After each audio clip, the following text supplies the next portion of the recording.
muitas vezes por ele mesmo solicitada. É a expiação final para que ele possa se depurar de energias desequilibrantes contraídas em antigas existências. Como Jesus afirmou, a cada um será dado conforme suas obras, ele está recebendo ali o resultado das próprias ações no passado. E agora, naquele sofrimento, está se depurando. O indivíduo que pratica a eutanásia torna-se assassino e vai responder por aquilo. E o espírito tem um período muito maior de perturbação. É como se ele chegasse ao plano espiritual num entorpecimento. E para aqueles que querem até aprofundar essa ideia, basta ler o livro Obreiros da Vida Eterna, onde André Luiz, através de Chico Xavier, narra a eutanásia ocorrida a um católico que estava num hospital prestes a morrer. Mas como já fazia muito tempo que lá ele se encontrava e não desencarnava, a doença avançava, já estava até cheirando mal, o padre havia lhe concedido a extrema-unção rapidamente, porque aquele cheiro já o torturava. Eis que o médico decide abreviar aquele período e dá-lhe ao moribundo a poção para o matar. Embora os bons espíritos tivessem intuído ao médico para que não fizesse aquilo, pelo livre-arbítrio ele decidiu fazer e tornou-se ali responsável por aquela morte, junto à própria consciência. E o católico, aquele espírito que tinha toda a assistência dos bons espíritos, porque ele era um cristão do bem, era um cristão de bem, uma pessoa honesta, honrada, moral, ele passou por um período de entorpecimento e os bons espíritos tiveram dificuldade em cuidar dele, em trabalhá-lo, em seu retorno ao plano espiritual. Então, se consideramos hoje que a eutanásia, algumas pessoas consideram, é um ato de amor? Não. Diante da visão espiritual, é um ato agressivo, rebelde às leis de Deus e que torna o indivíduo assassino. Recebi um recado que no último programa, quando fizemos perguntas e respostas, acabei não falando da pena de morte, numa das questões sobre violência. Pois bem, a pena de morte, ela não resolve o problema da violência. Até porque nos Estados Unidos, naqueles estados onde a pena de morte é permitida, os índices de violência não diminuíram. Na cabeça do suposto assassino, daquele que deseja cometer um crime, ele nunca será pego. E ele vai para matar ou morrer. Então, a pena de morte não resolve o problema, porque pode até matar aquele que matou, mas mata o corpo, não mata o espírito.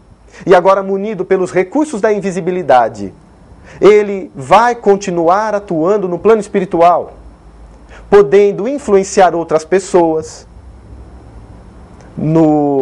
naquele ato terrível, inspirando outros indivíduos a cometerem atos ainda mais difíceis, inspirando violências, intuindo crimes. O processo, na verdade, deverá ser a educação. Mas não simplesmente a educação acadêmica, mas a educação moral. É óbvio que se colocarmos uma pessoa que cometeu um crime numa cadeia, junto a outras 10, 15, 20 pessoas que possuem o mesmo teor mental, que pensam em crime o dia todo, ela não vai se recuperar. Pelo contrário, sairá de lá, muitas vezes, expert em outras técnicas e habilidades.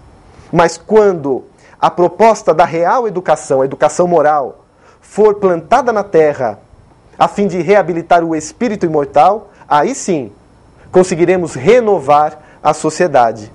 Então, a pena de morte torna o indivíduo tão miserável quanto aquele miserável que cometeu o crime. Porque ele respondeu à violência com outra violência, e isso não resolve. O processo, então, é educacional.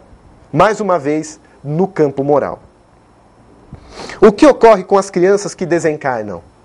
elas passam por sofrimentos na espiritualidade? As crianças, elas recebem auxílio imediato no momento da desencarnação. Ao morrerem, os bons espíritos, o seu anjo da guarda, o seu anjo protetor, o seu mentor espiritual, os familiares, seus avós, pais, aqueles entes queridos que estão na espiritualidade, já se encontram no ambiente para auxiliar aquela criança, que é tratada, que é cuidada, não fica por aí perdida. Muitos pais temem por isso, o que estará acontecendo com ele? Com certeza, aquele ser querido está recebendo um ótimo amparo dos bons espíritos. Indico a leitura do livro Entre a Terra e o Céu, onde Chico Xavier, mais uma vez, pelo espírito André Luiz, mostra a situação de uma criança desencarnada ainda bem na infância e que vai para a espiritualidade e fica numa espécie de educandário, onde espíritos femininos, como que mães substitutas, estão ali auxiliando-as. E as mães que ficaram na Terra no momento do sono, desprendendo-se do corpo, vão até aquele lugar para reencontrarem-se com os seus filhos, para matarem as saudades. Quando são espíritos já bastante evoluídos, eles, porque lembremos, antes de serem nossos filhos, são filhos de Deus, são espíritos antigos. Espíritos mais evoluídos retomam aquele cabedal de informações que já possuíam. Outros ainda permanecem por um período, como que ainda na fase infantil, e lentamente vão reconquistando toda a sua bagagem espiritual dos séculos já vividos. E se, porventura, está no seu planejamento uma nova reencarnação, podem permanecer ainda como crianças na espiritualidade, preparando-se para um breve retorno, muitas vezes na própria família, na mesma família. Então leiam Entre a Terra e o Céu, de André Luiz, para ratificar isso, já que as crianças recebem todo esse aparato, todo esse apoio, esse auxílio dos bons espíritos.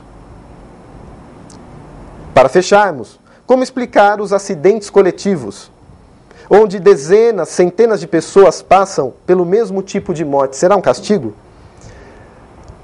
Os acidentes coletivos, seja através dos meios de transporte, ônibus, aviões, seja através dos fenômenos climáticos, intempéries da natureza, e aí observamos enxurradas, vulcões, tufões, estão na pauta do karma daqueles espíritos. O karma não é uma palavra espírita. É uma palavra que no sânscrito, indicando roda, significa causa e efeito.